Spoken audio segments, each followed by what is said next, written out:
Feliz sábado. Qué multitud de gente. Esta es la clase de congregación que necesitamos en las noches cuando hacía frío.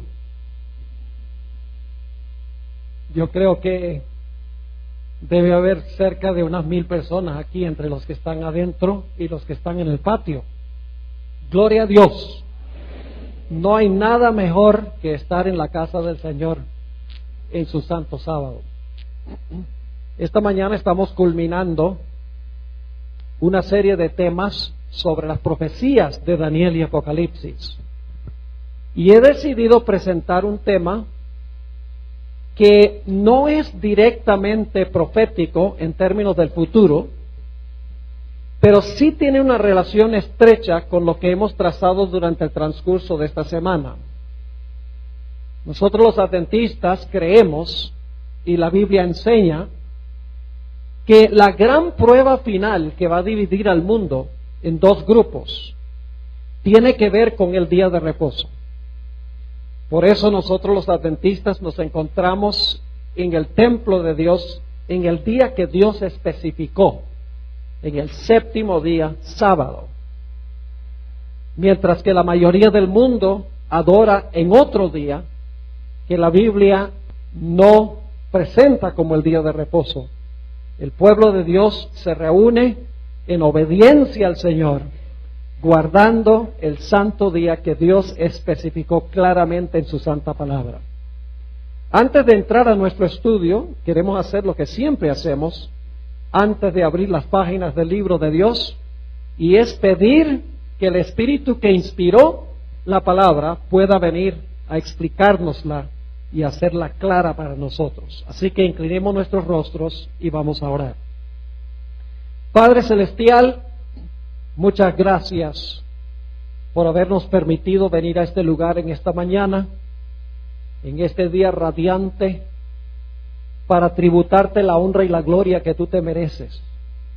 Y también para escuchar tu voz hablándonos a través de tu santa palabra. Pedimos, Padre, que esa palabra no regrese a ti vacía en esta mañana. Que nos des mentes claras para comprender lo que tienes para nosotros. Y que nos des corazones dispuestos, tiernos, para recibir la semilla de la verdad. Particularmente te ruego por las visitas que se encuentran en nuestro medio. Dales entendimiento especial a ellas, para que también puedan comprender y recibir tu mensaje. Te damos gracias por escuchar nuestra plegaria, porque te lo pedimos en el nombre de Jesús. Amén.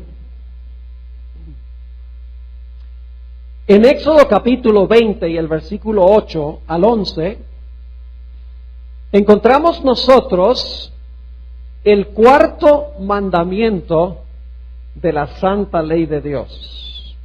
El cuarto de los 10 mandamientos. Yo creo que para la mayoría de nosotros aquí en esta mañana no necesitamos ni siquiera buscar este pasaje en nuestras Biblias porque nos lo conocemos de memoria. Quiero especialmente recalcar el hecho de que el cuarto mandamiento nos dice que debemos guardar el sábado porque Dios hizo el sábado en la creación. Nos dice Éxodo 20 y el versículo 11 que en 6 días hizo Jehová los cielos, la tierra, el mar y todo lo que en ello hay. Y reposó el séptimo día y por lo tanto Dios bendijo el día de reposo y lo santificó, es decir, lo puso aparte como un día santo. Muchos cristianos dicen que el sábado en realidad fue hecho por Dios para los judíos. El problema con ese argumento es que el sábado existió mucho tiempo antes que existiera un judío. Obviamente ustedes saben que Adán y Eva no eran judíos. La palabra judío viene de Judá, uno de los hijos de Jacob. El sábado fue creado antes del pecado. Es parte del plan original de Dios. Fue creado cuando no había ningún judío. Es más, la Biblia nos dice en el libro de San Marcos, el capítulo 2 y el versículo 27, que el sábado fue hecho para el hombre, no para los judíos, sino que el sábado fue hecho originalmente para el hombre. Ahora, en esta mañana no vamos a estudiar el sábado desde la perspectiva de la creación. Lo que les presenté es nada más una introducción para mostrar el origen del sábado, la motivación original para guardar el sábado. Pero en esta mañana vamos a estudiar el sábado desde otra perspectiva distinta, tal vez una perspectiva original, diferente que lo que estamos acostumbrados. Quiero invitarles a ir conmigo en sus Biblias al Evangelio según San Juan, el capítulo 5, y voy a leer los versículos 39 y 40, y luego vamos a ir a los versículos 45 y 46. San Juan, el capítulo 5, y el versículo 39 y 40, y luego los versículos 45 y 46. Hay muchos cristianos hoy en día que dicen que son cristianos del Nuevo Testamento. No son cristianos del Antiguo Testamento. Les resulta difícil encontrar a Jesús en el Antiguo Testamento. Pero en los textos que vamos a leer nos vamos a dar cuenta que todo el Antiguo Testamento está lleno de Cristo Jesús. Él es el centro del Antiguo, al igual que el Nuevo. Nota lo que dice Juan 5 y el versículo 39. Dice Jesús: escudriñad las Escrituras. Una mejor traducción sería: escudriñáis las Escrituras. Es decir, ustedes escudriñan las Escrituras, porque a vosotros os parece que en ellas tenéis la vida eterna, y ellas son las que dan testimonio de mí. ¿De cuáles Escrituras estaba hablando Jesús? Cuando Jesús dijo estas palabras no había Nuevo Testamento. El primer libro del Nuevo Testamento fue escrito décadas después que Jesús dijo estas palabras.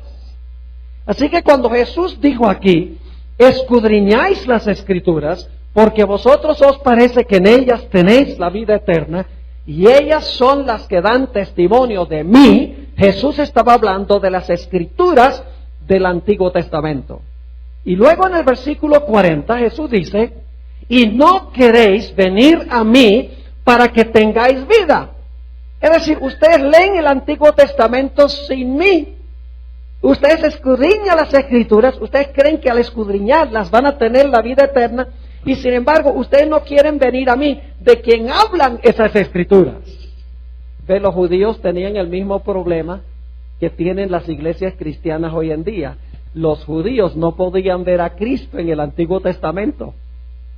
Y muchos cristianos hoy tampoco ven a Cristo en el Antiguo Testamento. Es el mismo problema que existía allá y existe hoy en día. Ahora vamos al versículo 45, a donde se amplía este pensamiento. Juan 5 y el versículo 45. Jesús aquí ahora le dice a los judíos que están escuchando: no penséis que yo voy a acusaros delante del Padre. Hay quien os acusa, Moisés, en quien tenéis vuestra esperanza. Es decir, no crean ustedes, dice Jesús, que yo los voy a acusar a ustedes. Yo no necesito acusarlos a ustedes. El que los acusa a ustedes es ¿quién? Moisés. Ahora fíjense lo que dice el versículo 46.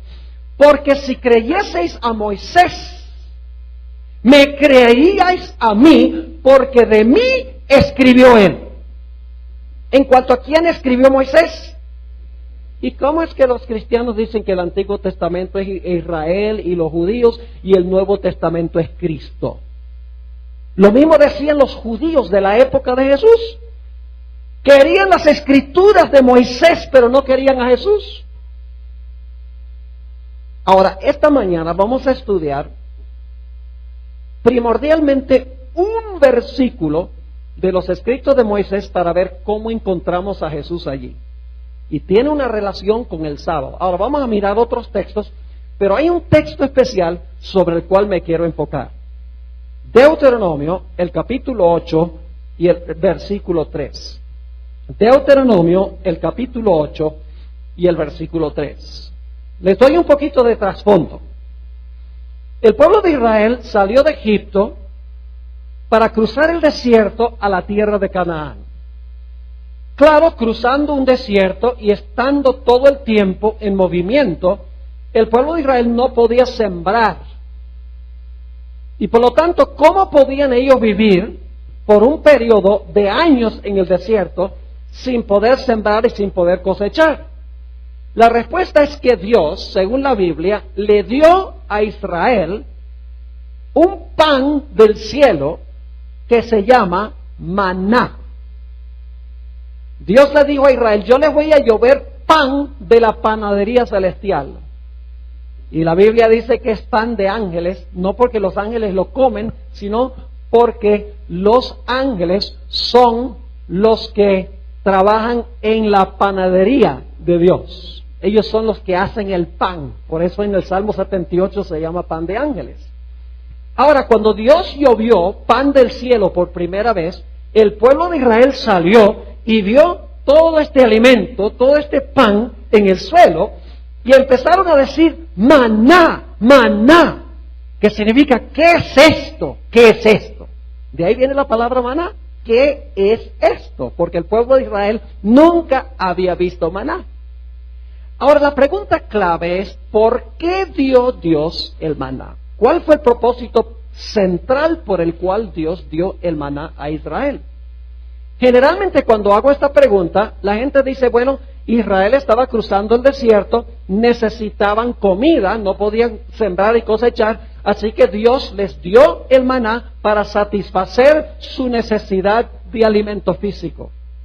Pero yo quiero que leamos Deuteronomio 8:3 y van a darse cuenta que la razón principal por la cual Dios dio el maná no fue para que fuera alimento fisiológico.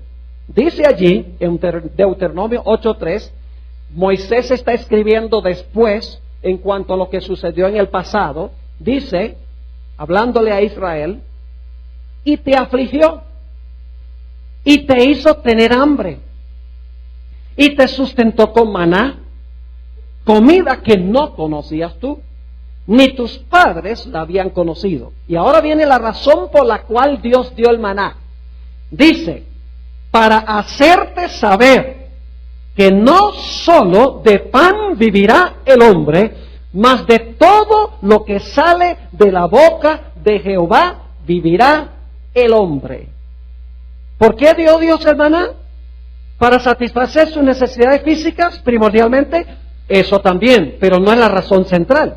Dice que Dios dio el maná para que Israel supiera que no debía vivir solo por pan, sino que debe vivir por toda palabra que sale de la boca de Dios. Ahora yo quiero preguntar, ¿qué representa entonces el maná?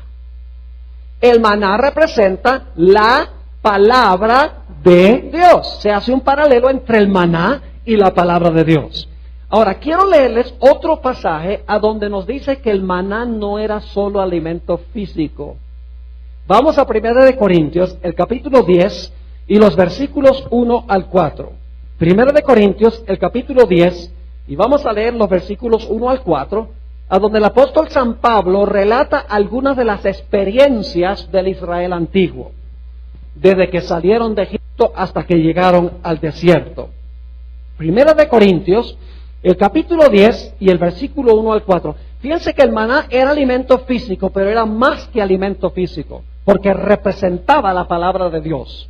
Dice allí en 1 Corintios 10:1, porque no quiero, hermanos, que ignoréis que nuestros padres todos estuvieron bajo la nube, y todos pasaron el mar, y todos en Moisés fueron bautizados en la nube y en el mar, y todos comieron el mismo alimento. ¿Qué clase de alimento era el maná? ¿Físico? Sí, físico también. Pero era más que físico, era un alimento ¿qué? Espiritual. Y sigue diciendo, y todos bebieron la misma bebida espiritual, porque bebían de la roca espiritual que los seguía, y la roca era Cristo. ¿Era solamente alimento físico el maná?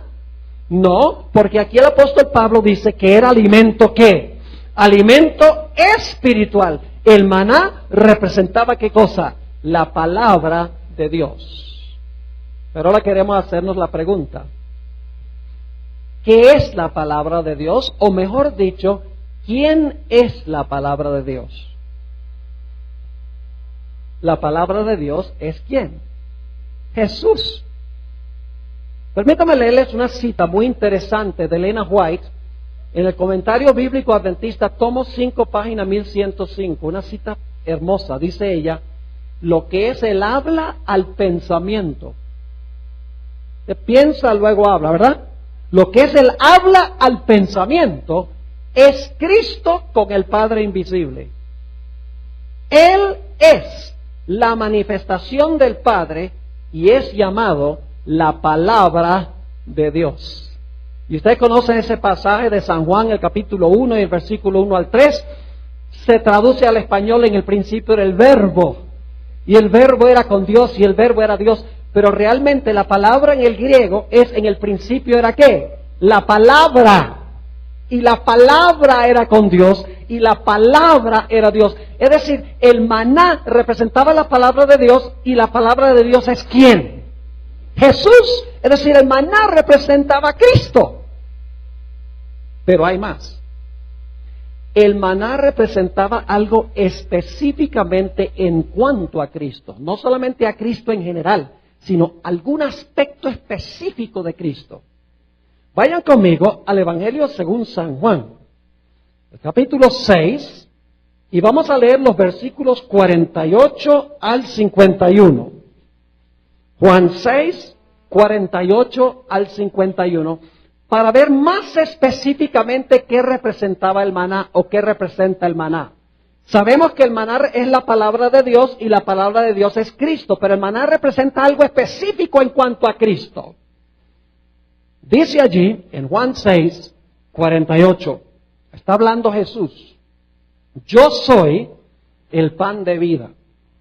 Vuestros padres comieron el maná en el desierto y murieron. Este es el pan que desciende del cielo, para que el que de él come no muera. Yo soy el pan vivo que descendió del cielo. Si alguno comiere de este pan, vivirá para siempre. Y ahora viene la parte clave.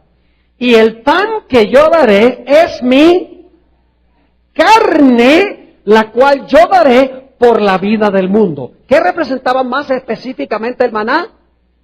Representaba la carne de Cristo. Lo dice clarito.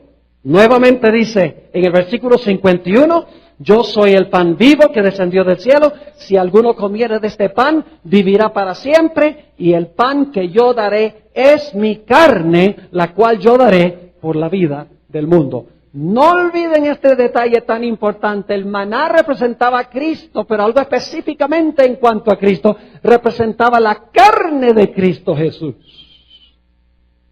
Ahora ustedes se van a dar cuenta por qué es importante este detalle. Para entender el significado del maná, necesitamos regresar a Éxodo 16, a donde se relata la historia del maná. Ahora es interesante notar que en los primeros versículos del capítulo 16 Dios dice: yo voy a darles esta prueba del maná para ver si Israel va a andar en mi ley o no. Es decir, el asunto del maná era una prueba para ver si Israel iba a guardar la ley de Dios, específicamente el sábado. Ahora, hay un detalle muy interesante allí en Éxodo 16. ¿Y ustedes conocen esto?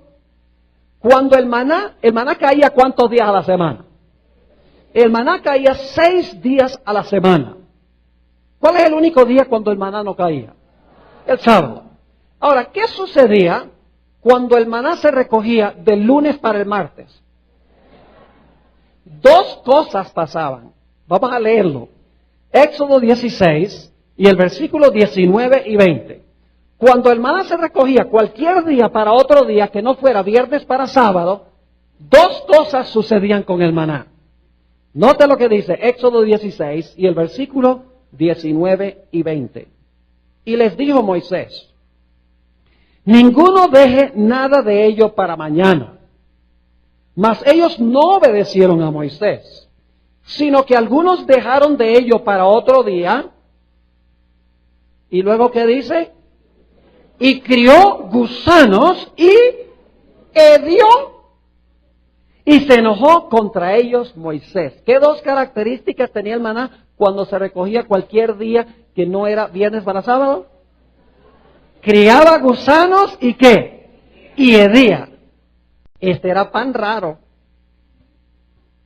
Yo pregunto, si ustedes van a una panadería y compran un pan y se lo llevan a la casa y no comen ese día del pan, sino que lo guardan para el siguiente día abren el paquete y está lleno de gusanos y hiede. No. Bueno, supongamos que lo dejan una semana entonces, sin abrir el paquete. A la semana abren el paquete y cuando abren el paquete lleno de gusanos, esto huele terrible. No. Se pone mohoso, pero no cría gusanos ni hiede. Es decir, el maná era un pan particular, distinto, especial, porque cuando se guardaba de un día para otro, criaba gusanos y hedía. Ahora yo quiero hacerles esta pregunta. ¿Qué es lo que cría gusanos y hiede? Carne en proceso de descomposición. ¿De acuerdo? Guarden eso en su mente, porque vamos a volver a ello. Lo que hiede y cría gusanos es carne que está en proceso de descomposición. Ahora, ¿qué sucedía cuando el maná se recogía del viernes para el sábado? Noten Éxodo 16 y el versículo 23 y 24, ya ustedes saben. Pero esta mañana vamos a descubrir que hay algo más en el maná que lo que hemos visto. Hay algo más profundo. No solamente quiere el maná enseñarnos a guardar el sábado, sino que el maná es una magnífica profecía mesiánica. El centro de la historia de maná no es el sábado, el centro de la historia del maná es Cristo Jesús, porque Él es el maná. Ahora note lo que dice Éxodo 16, 23 y 24. Y Él les dijo, está hablando Moisés a Israel, esto es lo que ha dicho Jehová, mañana es el santo día de reposo, el reposo consagrado a los judíos. Ah, muy bien, tienen sus Biblias. Ok, muy bien. Mañana es el santo día de reposo, el reposo consagrado a Jehová. Lo que habéis de cocer, cocedlo hoy, y lo que habéis de cocinar, cocinadlo, y todo lo que os sobrade, guardadlo para mañana. Y ellos lo guardaron hasta la mañana, según lo que Moisés había mandado, y no se agusanó ni hedió. Un milagro. No se agusanó ni hedió.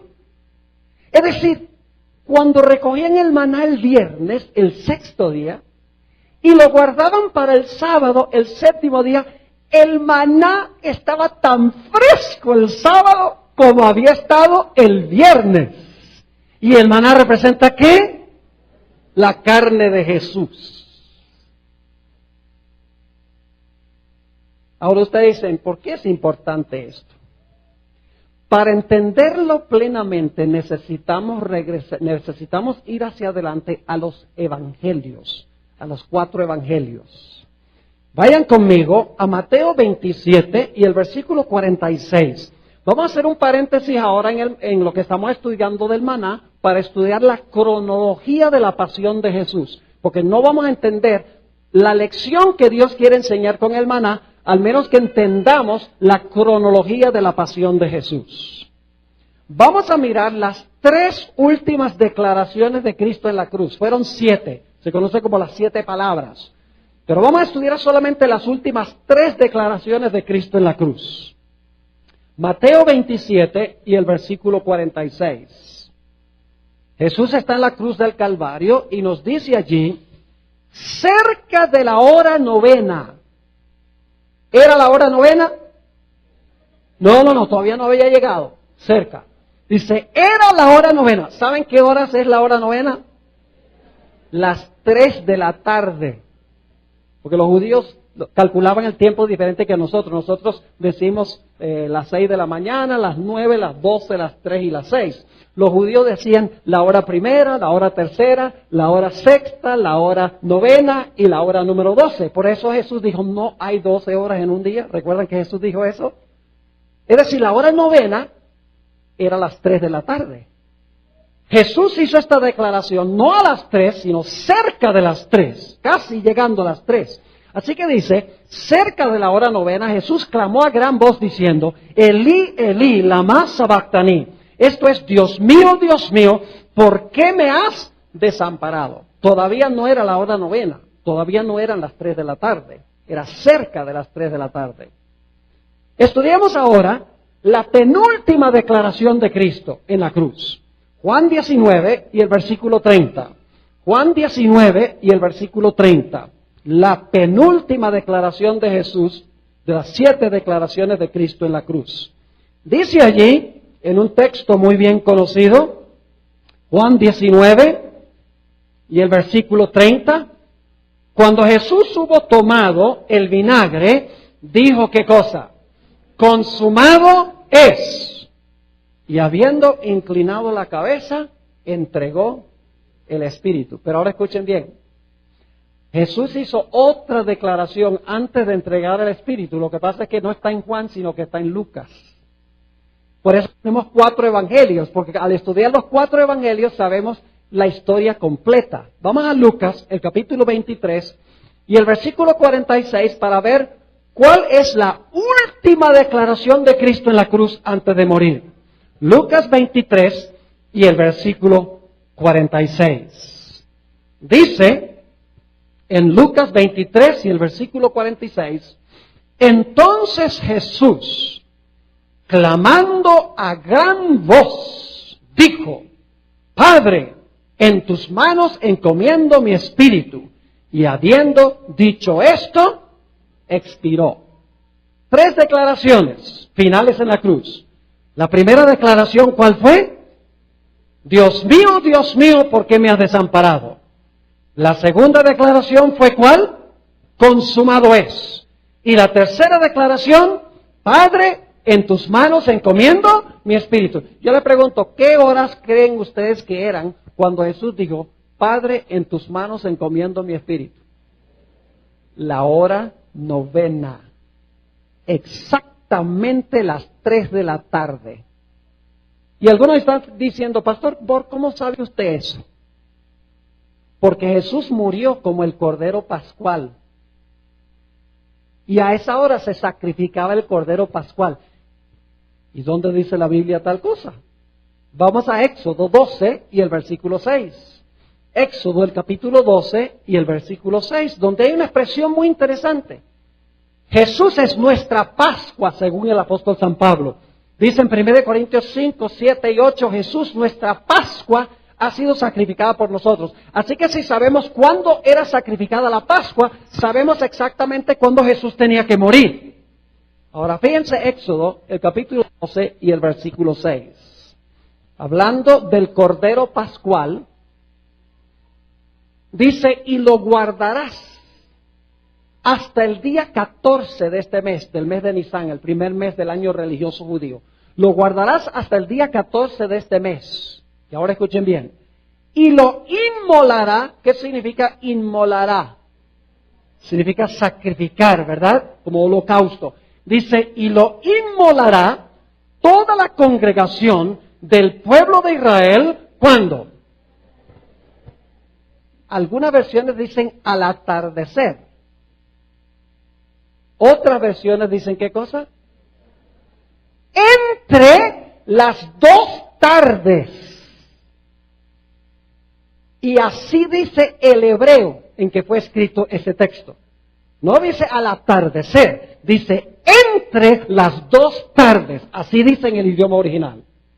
Ahora ustedes están pensando, pero Pastor Borg, ¿cómo que este asunto de entre las 2 tardes? Nosotros sabemos que había una tarde, la Biblia dice de tarde a tarde guardaréis vuestros sábados, y esa tarde es cuando se oculta el sol. Pero aquí dice que había 2 tardes, entre las 2 tardes. ¿Qué es eso? Es muy sencillo, no es complicado.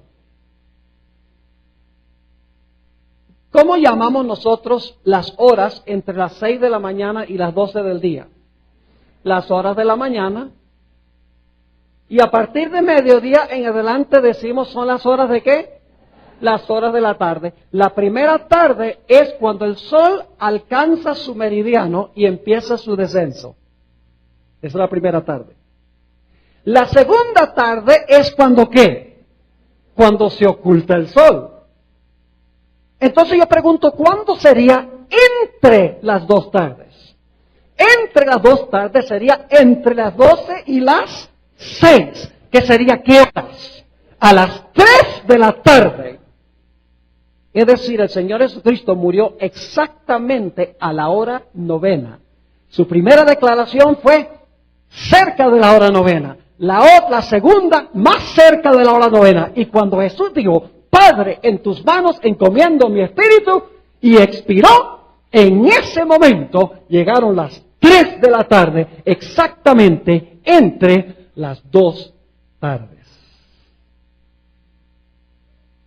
Ahora escuchen, el Cordero Pascual era sacrificado a las 3 de la tarde. Pero luego era necesario preparar el Cordero Pascual para que cuando se ocultara el sol, el pueblo de Israel participara del Cordero Pascual y el pueblo de Israel comiera pan sin levadura cuando se ocultara el sol. Es decir, que se necesitaba preparar el Cordero. Había un proceso de preparación.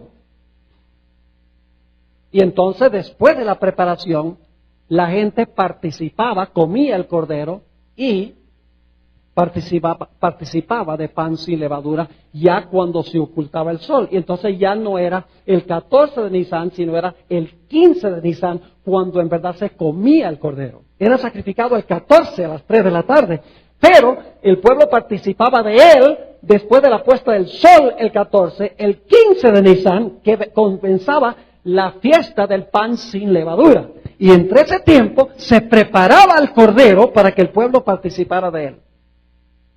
Ahora yo quiero preguntarles, después de la muerte de Cristo, ¿fue necesario un proceso de preparación antes de que Jesús fuera sepultado? Claro que sí. Escuchen todo lo que tuvo que pasar. Era necesario que José de Arimatea fuera a pedir su cuerpo, según dicen los evangelios. Era necesario bajar el cuerpo de Jesús de la cruz. Era necesario lavar o limpiar el cuerpo de Jesús. Luego fue necesario envolver el cuerpo de Jesús en lienzos y transportarlo al lugar de la sepultura, colocarlo dentro de la bóveda y luego rodar la gigantesca piedra delante del sepulcro. ¿Ustedes creen que eso tomó 5 minutos? ¡No! Tomó desde las 3 de la tarde la mayor porción de esa tarde, pero escuchen bien, cuando el sol se ocultó, ¿dónde estaba Jesús? Estaba descansando en el sepulcro. Porque los judíos dijeron, tenemos que bajar el cuerpo y tenemos que sepultar el cuerpo antes que comience ¿qué? El sábado. Es decir, así como el Cordero Pascual se preparaba después de la muerte del Cordero y pasaba cierto tiempo, cocinaban el Cordero y preparaban la comida y luego se ocultaba el sol y venía la fiesta del pan sin levaduras y participaban del Cordero. De la misma manera, entre las 3 de la tarde y la puesta del sol, se preparó el cuerpo del verdadero Cordero de Dios que quita el pecado del mundo. Y luego fue depositado en el sepulcro inmediatamente antes de comenzar el sábado, lo cual significa que tiene que haber reposado en el sepulcro las 24 horas del sábado. Ahora estudiemos la secuencia de días de la pasión de Cristo. ¿Saben que me sorprende? Algunos cristianos dicen, pastor, ¿cómo sabe usted que el sábado de hoy es el mismo sábado de los días de Jesús? ¿Cómo sabe que el sábado no se ha perdido? Y lo que yo les digo es, ¿cómo sabes tú que el domingo de hoy es el mismo domingo de los días de Jesús? Porque van a la iglesia el domingo, dicen, porque Cristo resucitó este día el domingo. Pues si el domingo es el mismo día, el sábado es también. No se perdió. Lo que pasa es que la gente busca excusas para tener que guardar el sábado. Y yo no me explico por qué razón. Porque el sábado fue un regalo de Dios a la raza humana. Es uno de los regalos más preciosos que Dios puede haberle dado al hombre. No algo, sino tiempo. Dios dice, te voy a dar 24 horas de tiempo que voy a pasar contigo. ¡Qué glorioso regalo! Y sin embargo, muchos cristianos dicen, no, no me gusta eso, el sábado es un yugo de servidumbre. Y prefieren llevar adelante sus propias obras y sus propios trabajos, ir de compras, escuchar el radio, ver partidos de fútbol y llevar la vida adelante como de común y desacrar el santo día sábado de Dios. Ahora vamos a mirar la secuencia de días. Lucas 23 y el versículo 54. Lucas 23 y el versículo 54. La secuencia bíblica es clara. ¿Qué día murió Jesús? Viernes. ¿Cómo le dicen los cristianos a ese día? Viernes Santo, muy bien. ¿Y qué día reposó Jesús en el sepulcro? El sábado. ¿Qué día resucitó? El domingo, el primer día de la semana. Ahora, fíjense, la Biblia corrobora eso. Lucas 23, 54. Era el día de la preparación. Y estaba para comenzar el día de reposo. ¿Qué día murió Jesús? El viernes, porque dice estaba por comenzar el sábado. No había comenzado, es decir, el viernes murió Jesús. Y ahora escuchen el versículo 55. Y las mujeres que habían venido con él desde Galilea, siguieron también y vieron el sepulcro y cómo fue puesto su ¿qué? ¿Cómo fue puesto su cuerpo? ¿Lo pusieron ahí antes de comenzar el sábado? Sí, Señor, porque sigue diciendo en el versículo 56, y vueltas prepararon especies aromáticas y ungüentos, y luego ¿qué hicieron? Y descansaron el día de reposo, o descansaron el sábado, conforme al mandamiento. ¿Cuál mandamiento? 6 días trabajarás y harás toda tu obra, mas el séptimo día es sábado de Jehová tu Dios. ¿Esas mujeres pensaban que el día de reposo se iba a cambiar? No, porque dice que reposaron el sábado conforme al mandamiento. Y mientras Jesús reposaba dentro del sepulcro, ellas estaban reposando ¿dónde? Afuera.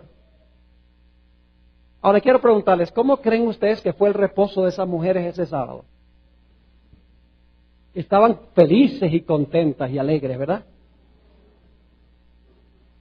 Fue un día amargo para ellos.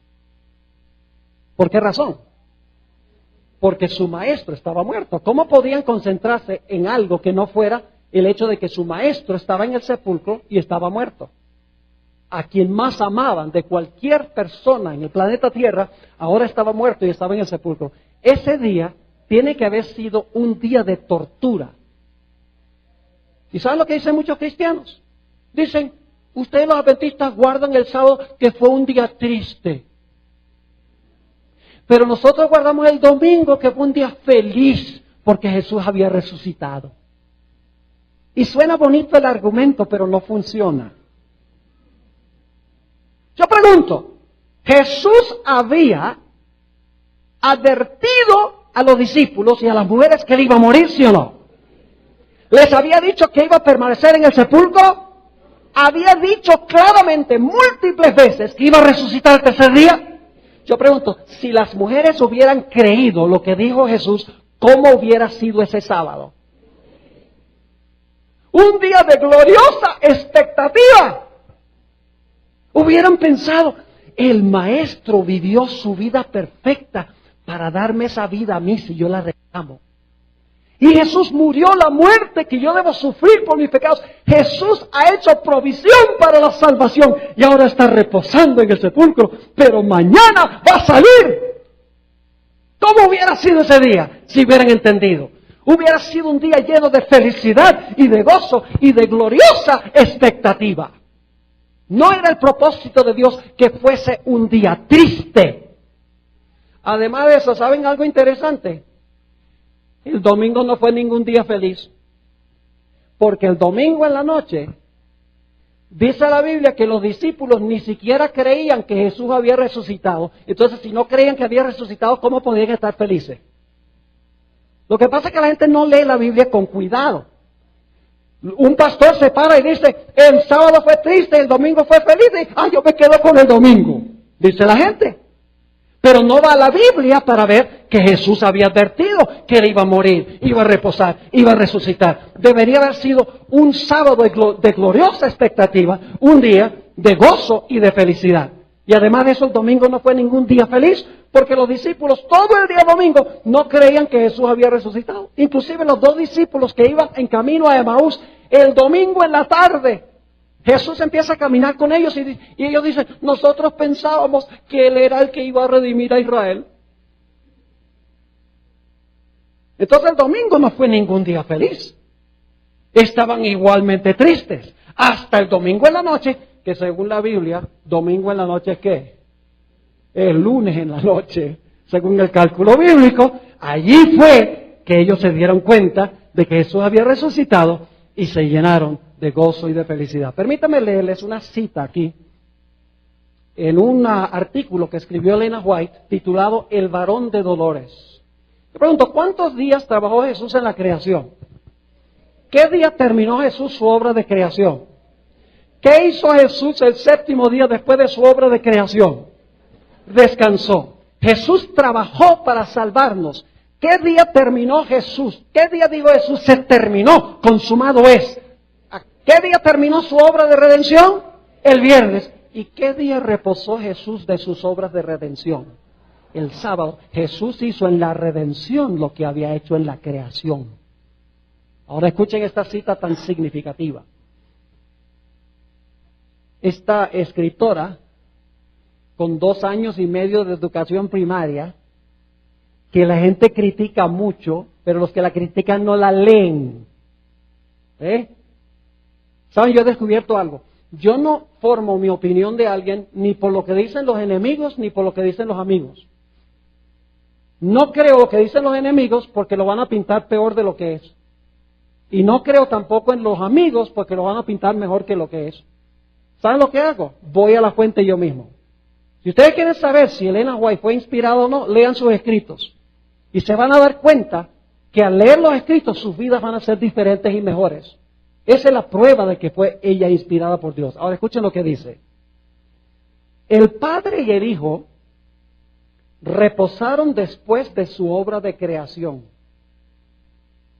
Fueron pues acabados los cielos y la tierra y todo el ejército de ellos, y acabó Dios en el día séptimo la obra que hizo, y bendijo Dios al día séptimo y lo santificó, porque en él reposó de toda la obra que había hecho en la creación. Es decir, está corroborando con la Biblia lo que ella dice, que el Padre y el Hijo reposaron después de su obra de creación. Y luego dice esto: la muerte de Cristo ocurrió en el momento preciso en que se había especificado.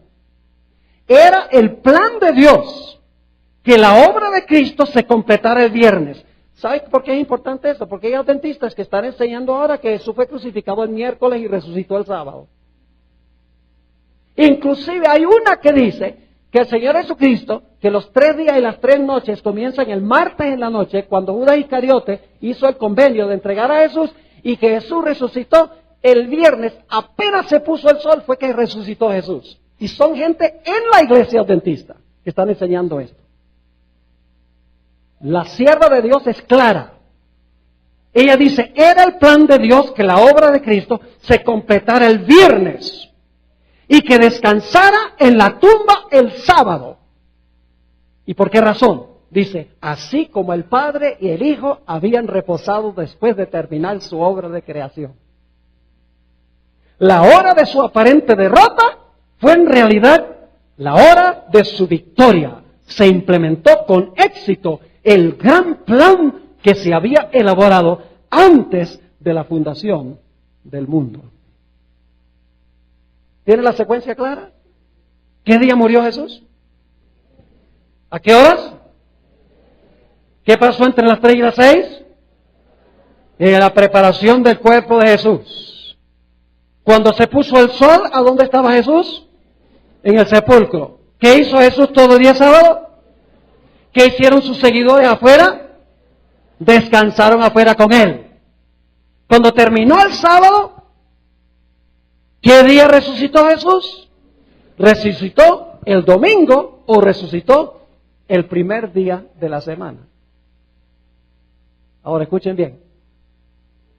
Me quedo maravillado al ver cómo cuando se celebra la Semana Santa, todo el mundo dice, Domingo de Ramos, miércoles de ceniza, jueves santo, viernes santo, domingo de resurrección. ¿Y el sábado qué? No se dice nada del sábado, porque Satanás quiere esconder el sábado. Y yo sé que le dicen sábado de gloria, pero eso no se oye mucho. O sábado de la Virgen también le dice, pero no se dice casi nada del sábado. Es jueves santo y viernes santo, domingo de resurrección, miércoles de ceniza y domingo de Ramos. Y se exaltan todos los días y el sábado como que se pierde. Porque Satanás odia el sábado, porque el sábado nos recuerda del Creador y del Redentor. Ahora escuchen bien. ¿Por qué razón resucitó Jesús el domingo? Si han estado prestando cuidadosa atención de lo que hemos estado estudiando, yo creo que ustedes ya lo saben. ¿Qué tenía que suceder todo el día sábado con Jesús? ¿Tenía que qué? Tenía que reposar en el sepulcro. Entonces, ¿qué día iba a resucitar? Pues si iba a reposar todo el día sábado en el sepulcro, como reposó todo el sábado en la creación, pues ¿qué día iba a resucitar entonces? El siguiente día. Es decir, el día importante no es el domingo, el día importante es ¿qué? El sábado. No es el domingo lo que es importante, es el día antes del domingo. Porque Jesús, según las profecías, tenía que descansar en el sepulcro todo el día sábado. Y entonces, lógicamente, tendría que resucitar el siguiente día, que es el domingo. Pero no es porque el domingo era santo, es porque el sábado era santo. Ahora, vamos a ampliar un poquito este punto. Volvamos a Juan 6:51. Porque hay que volver ahora al maná. Ahí vamos a ver por qué razón es que Jesús resucitó el domingo, claramente. Juan 6 y el versículo 51, ya lo leímos, vamos a leerlo de nuevo. Está hablando Jesús y dice, yo soy el pan vivo que descendió del cielo. Si alguno comiere de este pan, vivirá para siempre, y el pan que yo daré es mi ¿qué? Es mi carne, la cual yo daré por la vida del mundo. ¿Qué representa el maná? La carne de Cristo. ¿Qué pasaba el sábado con el maná?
No criaba gusanos ni qué, ni hedía.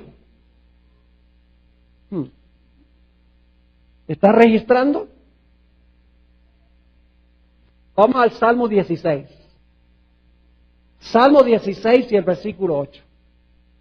Y mientras ustedes están buscando, yo quiero preguntarles algo. ¿Qué hubiera sucedido con un cuerpo normal si la persona hubiera muerto el viernes? ¿Qué hubiera comenzado inmediatamente? El proceso de descomposición, que últimamente llevaría a criar gusanos y a qué, y a oler. ¿Y qué representaba el maná? Salmo 16, 8 al 10, una profecía mesiánica. Y la estoy leyendo de la Nueva Versión Internacional que tiene la mejor traducción. Dice así. Y aquí está hablando Jesús 1000 años antes de venir a esta tierra. Es una profecía donde está hablando Jesús. Pero lo que va a ocurrir 1000 años después. Dice, a Jehová he puesto siempre delante de mí, porque está a mi diestra, no seré conmovido. Se alegró por tanto mi corazón, y se gozó mi alma. Y ahora escuchen bien. Mi carne también. ¿Cuál es la siguiente palabra? ¿Qué iba a reposar?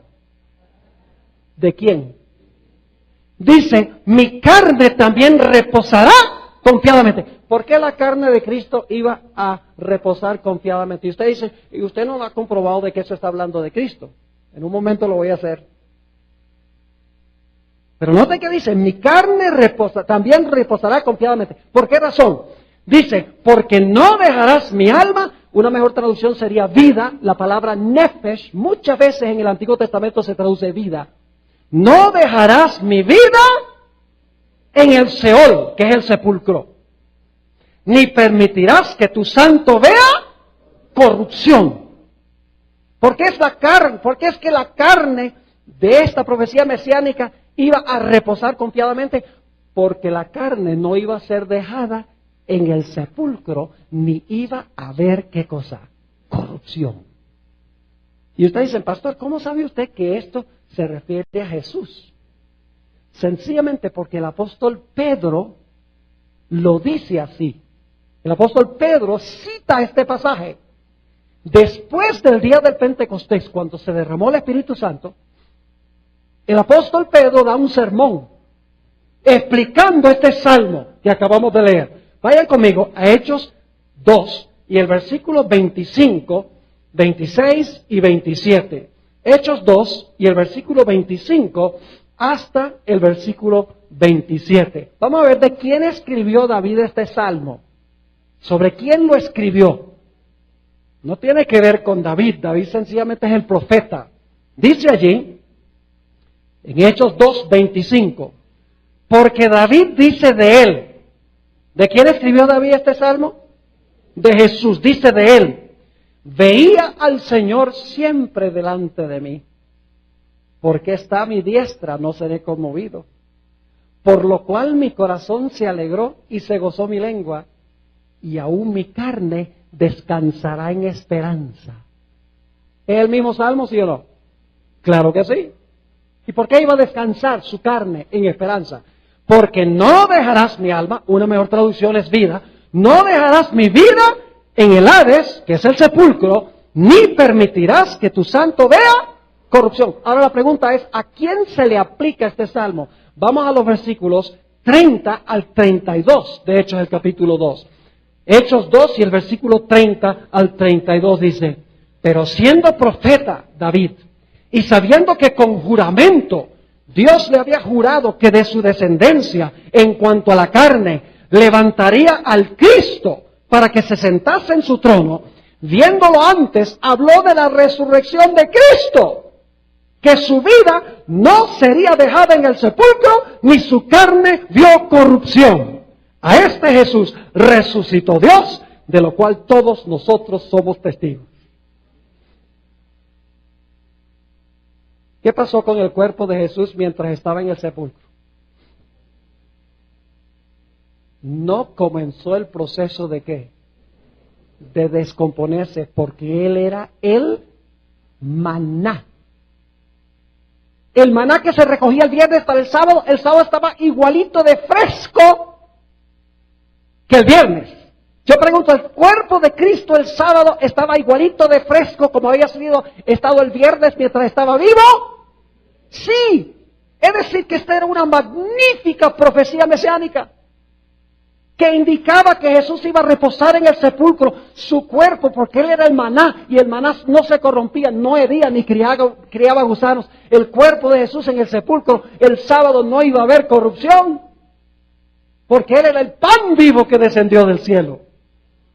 Es decir, que no solamente guardamos el sábado, porque no caía el maná el sábado, sino guardábamos el sábado, porque el sábado representaba el cuerpo de Jesús y Él reposó, y el pueblo debe reposar con Él. Ahora tenemos entonces dos razones para guardar el sábado. La primera razón es porque Dios lo estableció ¿cuándo? En la creación. ¿Cuál es la segunda razón? ¿Lo estableció cuándo? En la redención. Terminó su trabajo de redención el viernes y reposó el sábado, demostrando que estaba reposando de sus obras de redención. ¿Qué día debemos nosotros reposar para conmemorar la obra de redención de Jesús? El sábado. Jesús lo instituyó así, reposando en el sepulcro el sábado. Pero ahora escuchen bien, el sábado también tiene una dimensión profética. Tiene una tercera dimensión. Sí, pastor.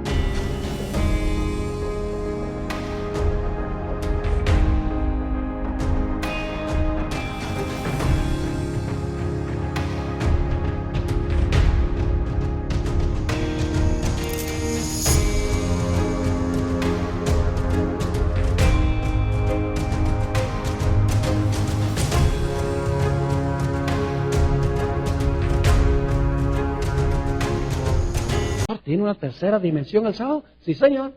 Vayan conmigo a Isaías 66 y el versículo 22 y 23. Isaías 66 y el versículo 22 y 23. Un pasaje que ustedes conocen muy bien. Está hablando del futuro. ¿Hay alguna futura dimensión del sábado? Claro que sí. Dice allí en Isaías 66, 22. Porque como los cielos nuevos y la nueva tierra que yo hago, ¿qué va a hacer Dios? Cielos nuevos y tierra nueva que yo hago, permanecerán delante de mí, dice Jehová. Así permanecerá vuestra descendencia y vuestro nombre. Y de mes en mes. ¿Por qué de mes en mes? Porque en la Nueva Jerusalén hay un árbol que se llama el árbol de la vida y produce su fruto cada mes. Es decir, vamos a ir mensualmente a comer del árbol. Pero no solo mensualmente. Porque dice, de mes en mes y de domingo en domingo. Ah, muy bien. Están despiertos todavía. ¿Qué dice? De sábado en sábado. Vendrán todos a adorar delante de mí, dijo Jehová. ¿Cuál será el día que conmemorará la creación de cielos nuevos y tierra nueva? El sábado. ¿Cómo es que los cristianos hoy en día dicen sábado en la creación, sábado cuando Jesús murió, sábado en la tierra nueva, pero mientras tanto el domingo? El plan de Dios con el sábado nunca ha cambiado. Es el mismo plan de comienzo a fin, desde el cielos y tierra nueva al principio, cielos y tierra nueva al final de la historia. El plan de Dios nunca cambió. Y ahora escuchen bien. Cuando Dios creó este mundo, ¿Adán y Eva vieron a Dios crear algo? No. El primer día, Dios dice que creó la luz. Adán y Eva no andaban por ahí todavía. Segundo día, cuando creó el firmamento, ¿vieron a Adán y Eva la creación del firmamento? No. ¿Vieron la creación de la tierra seca, las plantas, los árboles, las flores? No. ¿Vieron a Dios ubicar el sol, la luna y las estrellas en sus lugares? No. ¿Vieron la creación de las aves? No. ¿De los peces? ¿De los animales terrestres? ¿Vio Dios a Adán, a Dios crearlo a él? No, realmente Dios lo creó y ahí estaba. Ahora escuchen esto, qué interesante. Que cuando Dios creó a Eva, durmió Adán, así que Adán ni siquiera vio la creación de Eva. ¿Cómo podían estar seguros Adán y Eva de que Dios era el creador? No por vista, sino por fe. Yo le digo, yo hice todo esto y los hice a ustedes. ¿Cómo podrían estar Adán y Eva seguros de que Dios les estaba diciendo la verdad? Sencillamente tenían que aceptarlo como por fe. Pero ahora escuchen, cuando Dios haga cielos nuevos y tierra nueva va a ser diferente. ¿En cuántos días creen ustedes que Dios va a hacer cielos nuevos y tierra nueva? ¿Sabe? Por un tiempo yo pensaba que cuando Dios haga cielos nuevos y tierra nueva va a decir, haya cielos nuevos y tierra nueva, todo está ahí. Ya no creo eso. Dios va a crear este mundo en 6 días, como lo hizo al principio. Y usted dice, pastor, ¿cómo sabe usted eso? Es muy sencillo. Usted no puede guardar el séptimo, al menos que tenga los primeros 6.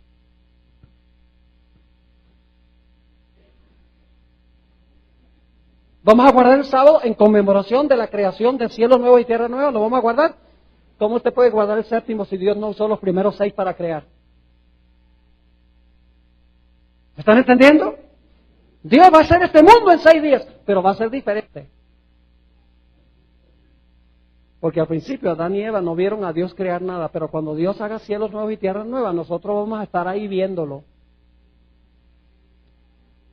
Imagínense, vamos a tener asientos especiales,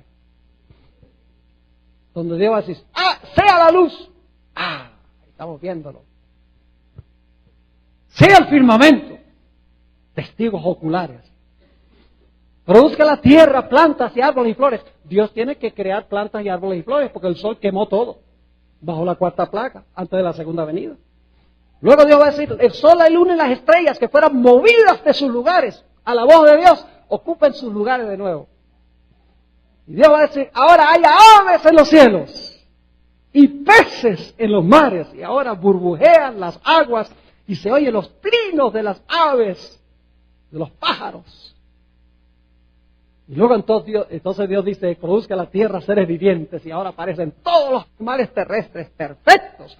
El león sentado con el cordero. Entonces cuando Dios termina de hacer su obra, Dios dice a su pueblo, vengan ahora y disfrutemos lo que yo hice.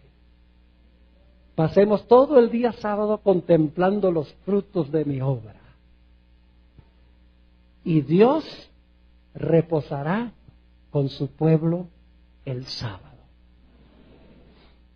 Hermanos y hermanas, qué glorioso es el sábado. Nos conmemora nuestro gran Dios creador, nos conmemora nuestro gran Dios redentor y apunta hacia el tiempo cuando nuestro Dios que nos creó y nos redimió va a ser cielos nuevos y tierra nueva a donde habita la justicia. Y vamos a trabajar 6 días, como dice el mandamiento, y vamos a reposar cada séptimo día. Iremos allá a adorar a Dios, y adoramos a Dios porque Él es nuestro creador. Alguna persona dice, bueno, pastor,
¿está diciendo que va a haber semana en la tierra nueva? Claro que sí. Y algunos dicen, no, pero Apocalipsis dice que en la ciudad no había ni sol ni luna. Si no hay sol ni luna, ¿cómo puede haber día y noche? Lo que pasa es que la gente no lee con cuidado ese texto. Apocalipsis 21:23 dice, la ciudad no tenía necesidad de sol ni de luna. No dice toda la tierra, dice la ciudad no tenía necesidad de sol ni de luna. No es que no existan el sol ni la luna. ¿Sabe? Hay meses. ¿Va a haber meses, sí o no? Cada mes el árbol de vida produce su fruto. Si hay meses, hay semanas. Y si hay semanas, hay días. Ahora usted dice, bueno, pastor, ¿pero qué está diciendo usted entonces que en la ciudad no hay necesidad de sol ni de luna? Ilustración. Supongamos que yo tengo una linterna. Y ahorita mismo yo salgo afuera, está el sol radiante, y tengo prendida la linterna y estoy caminando así. ¿Se ve la luz de la linterna? No, inclusive la gente decía, este está loco. ¿Para qué necesita la linterna si el sol está brillando? Escuchen, no hay necesidad de linterna porque el sol es tan deslumbrante que la luz de la linterna ni siquiera se ve. Por eso dice, la ciudad no tiene necesidad de sol ni de luna, porque Dios es la luz de la ciudad. Y su luz deslumbra el sol y la luna. Y en Isaías 24 dice que el sol se avergonzará.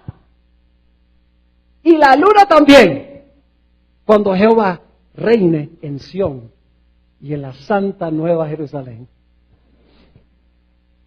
Hermanos y hermanas, qué glorioso regalo nos ha dado Dios. Cada séptimo día nos da tiempo para que recordemos nuestro origen, para que recordemos nuestra redención y para que miremos con expectativa aquel gran día cuando nuestro Dios hará cielos nuevos y tierra nueva. ¡Qué regalo tan glorioso! Nos lo dio para que nos acordáramos cada semana, para que no nos olvidemos. Por eso el mandamiento dice, acuérdate del día de sábado para santificarlo. ¿Cuántos quieren agradecerle a Dios por habernos dado este maravilloso regalo, el regalo del sábado? Gloria al Señor. Ahora yo quiero hablar un momento con aquellas personas que están visitándonos, que posiblemente nunca habían oído esto. Porque esto puede ser nuevo para algunas personas aquí. ¿Hay alguien aquí que en su corazón sabe que lo que hemos hablado es la verdad? Lo desconocían. Y quieren decirle al Señor Jesús, yo también quiero disfrutar de las bendiciones de tu santo sábado. Yo también quiero escoger obedecer tu santa ley y pasar todo el día sábado contigo en adoración y en reflexión. Yo quiero también observar el santo sábado. No lo he estado haciendo, no lo entendía, pero hoy quiero tomar mi decisión de disfrutar del sábado con mi querido Jesús. ¿Hay alguien así en esta mañana que quiere levantar la mano? Levanten la mano, yo quiero orar por ustedes. ¿Por qué no se ponen de pie? Porque las manos, yo no veo las manos, hay tanta gente aquí, un mar de gente. Póngase de pie, gloria a Dios. ¿Quién no va a querer? ¿Quién no va a querer? ¿Es una bendición el sábado? Las iglesias dicen, no, el sábado es un yugo de servidumbre. Ay, no puedes hacer esto y no puedes hacerlo. ¿Sabe? El sábado yo estoy tan ocupado, concentrado en Dios, que no tengo tiempo para nada más. Si tú estás pensando, ay, no puedo comprar, y no puedo ver televisión, y no puedo ir a jugar fútbol, y tú prefieres eso que pasar el tiempo con Jesús, entonces tú tienes un problema con la relación con Jesús. Porque no hay nada mejor que pasar el tiempo con Jesús. ¿Hay alguien más que quiere colocarse de pie y decirle al Señor Jesús, sí, yo también quiero? Quédense de pie porque yo voy a tener una oración para ustedes. ¿Alguien más? Gloria a Dios. Tenemos algunos parados que levantan la mano y dicen, yo estoy parado, pero también tomo mi decisión de guardar el sábado. Gloria a Dios. Allá atrás, en el balcón, tenemos también algunas personas paradas. Gloria a Dios, gloria a Dios. ¿Alguien más? No voy a mandarles a pasar al frente, no vamos a tomar sus nombres, no los vamos a comprometer, porque el compromiso no es conmigo ni con la iglesia adventista, el compromiso es con Dios. El compromiso del sábado es con Dios. La iglesia adventista guarda el sábado, y creo que es la iglesia que enseña la verdad, y creo que algún día los que se han parado van a querer integrarse a la iglesia, pero la decisión hoy es la decisión de guardar el santo sábado del Señor. Gloria a Dios. Voy a tener una palabra de oración ahora. Quiero pedir que los que se pusieron de pie se queden de pie. Si hay alguno más que quiere pararse durante la oración, lo puede hacer también. Oremos. Padre, estamos culminando hoy una semana de estudio profético y hemos estudiado la tremenda importancia de tu santo sábado. Ahora sabemos por qué va a ser la señal que va a dividir a la raza humana en el tiempo del fin. Porque va a decidir quién va a servir al Creador guardando su día y quién va a servir a la bestia y el día que la bestia estableció. Padre, sabemos que no es cuestión de días, es cuestión de cuál autoridad aceptamos nosotros.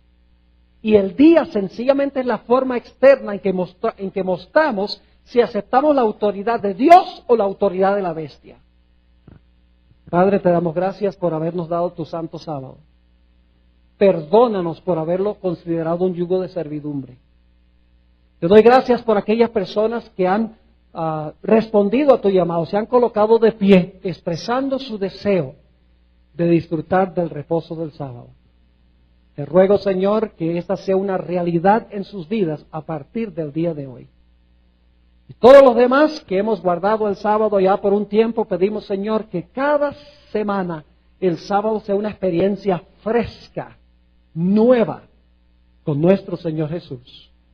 Te damos gracias, Padre, por escuchar nuestra oración, porque te lo pedimos en el nombre de Jesús.